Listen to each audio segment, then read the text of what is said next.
Okay, then we construct our element. Okay, so this is where our element A is.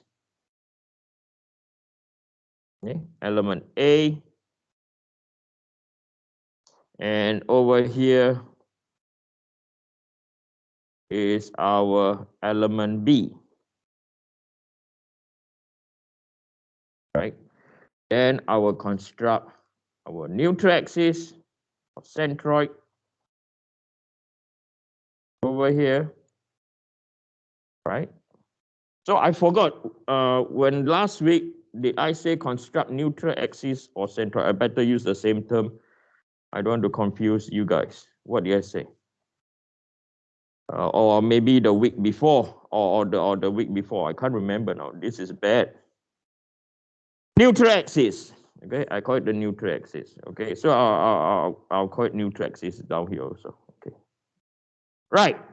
So after that, we are going to construct our what? Forces. Okay, we are going to construct our forces. So we are going to draw forces. We know that we have 100K coming down this way. Right? We know we have exactly 25 kilonewton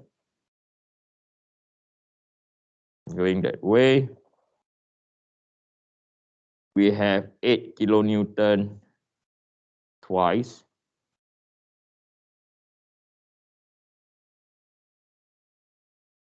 Going in that direction. Okay. Right. So from here, we are going to analyze our structure. Okay. So we know. So the analysis is focused on the what? Focus on the ignore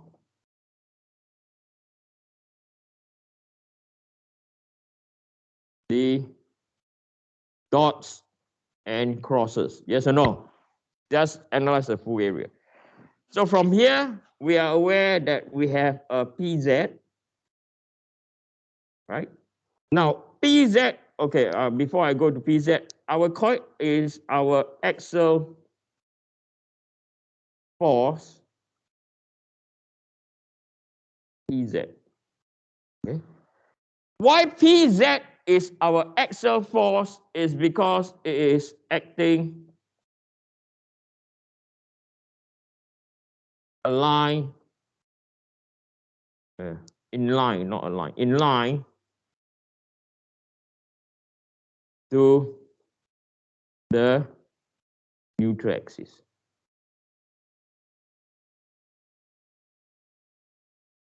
Okay. So we know that PZ is equal to minus 100 times 10 to the power 3 Newton. Right? And the formula, I want you to also think about the formula. What formula will I be using?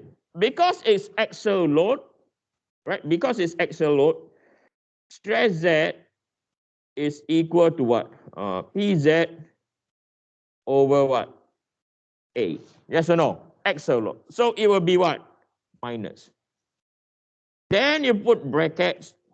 Okay, we know that at element A and element B, PZ is going to be what? Compressive. Or if you want to write, you can put it as negative, right? Because PZ is at 100 kilonewton, okay? It's going to induce compression on element A and element B. Then now you sit down, is it going to do anything else? Nope, it's not going to do anything else. Okay, then we move on.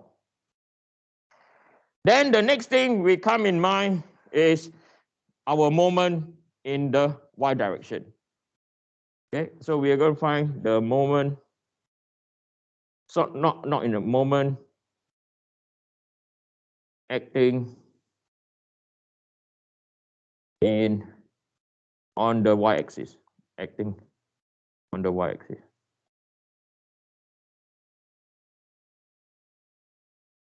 And this is induced by both the 8 what? Kilonewton. Okay? And we realize that the twice 8 kilonewton is acting perpendicular to the neutral axis. Yes or no? Right? Why this is important? When it's perpendicular to the neutral axis, as I mentioned before, the distance you take is the distance to the what? To the element. Hey, come on, Eugene. To the element. Okay? And this corresponds to a distance of 0.5 meters. Okay? So now we know that I'm going to define that any moment in the anti-clockwise direction in the y direction, okay, acting at point A and B, this will be equal to 16 times 10 to the power 3 multiplied by 0.5. I better put twice, okay, because you might be confused why is it 16. Yes.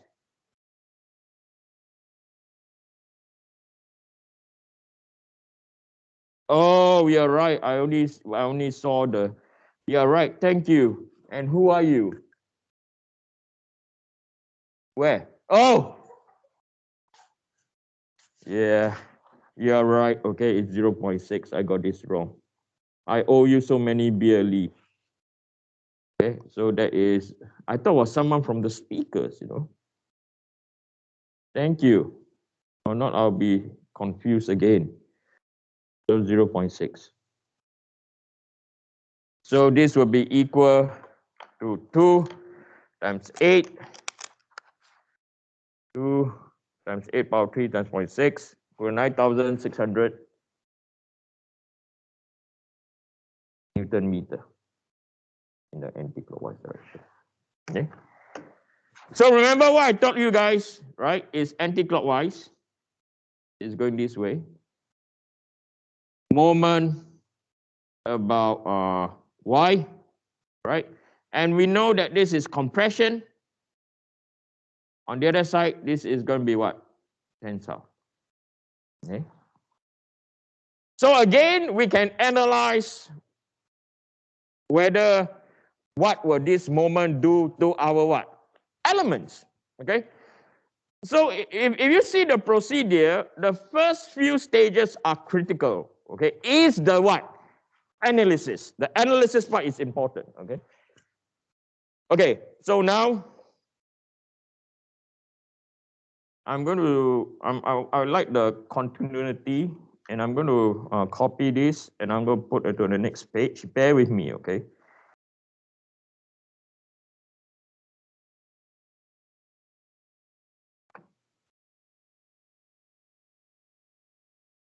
Bear with me.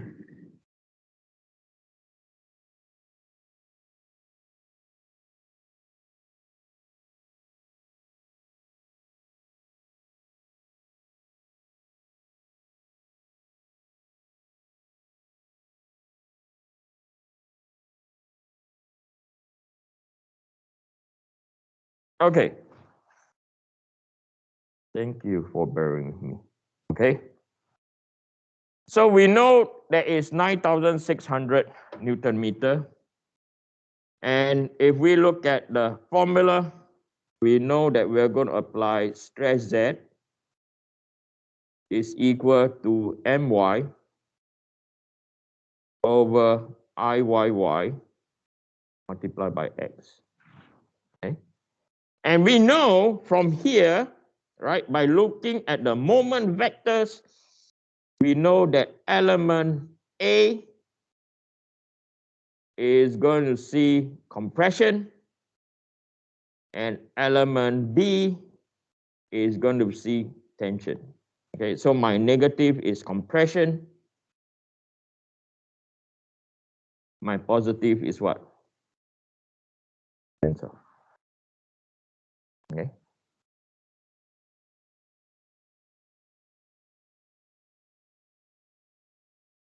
So with that, we also have another forces acting on elements A and B.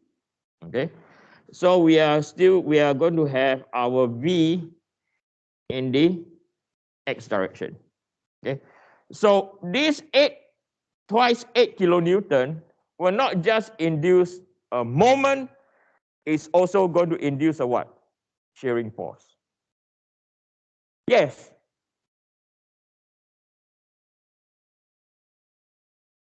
D. D.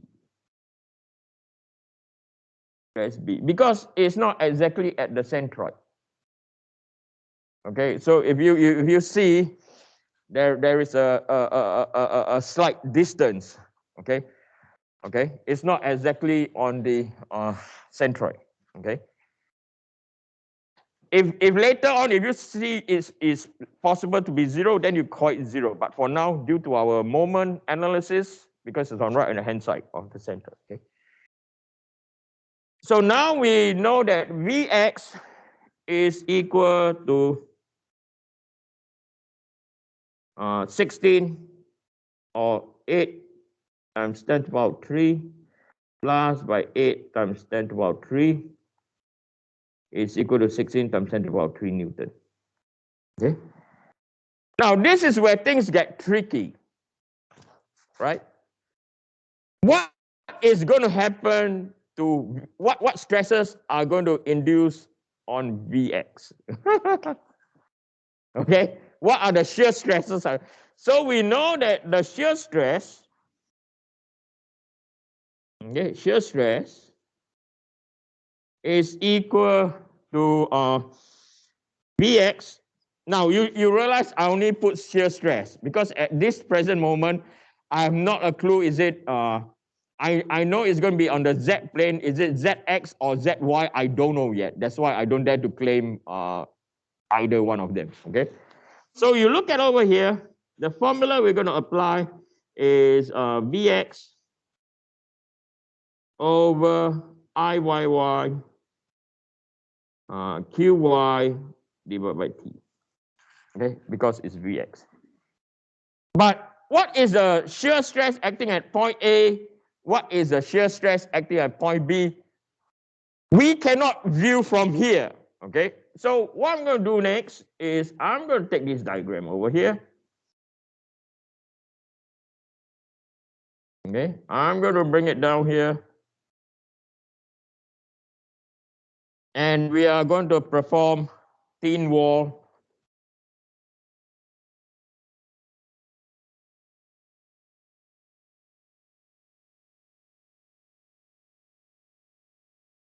analysis. Okay, and we know, and you guys say, oh shit, not again, right? I know that because when I taught this the first time, I was like, whoa, here we go again, right?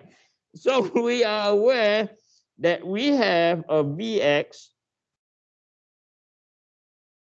coming in at 16 times 10 to the power 3 Newton.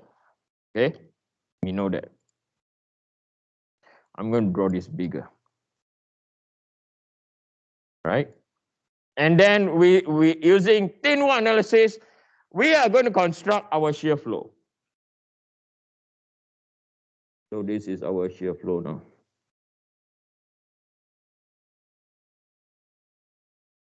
The web controls the flow, and this does this. Okay? So we have terminal over here, terminal over here, terminal over here, terminal. We construct our elements. So in a cross-sectional view, you realize that over here, this is our element, I forgot the name, B. Right? And over here, we have our element A.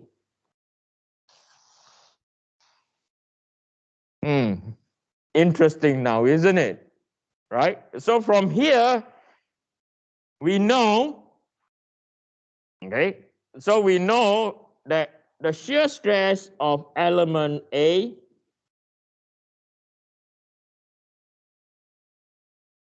right? So you ask me, Eugene, what direction? So we know that the shear stress, the intersecting plane is Z, and it's going to be the X direction because the shear flow is flowing in the what? X direction, right? So for this case, we can say that the shear XZ at point A, what we know that it is not equal to what? 0. Okay, and we know that the shear stress will be flowing towards the left, right? We know the shear stress, right? We know the shear stress over here is flowing towards going towards your left because the shear flow is also going towards the left on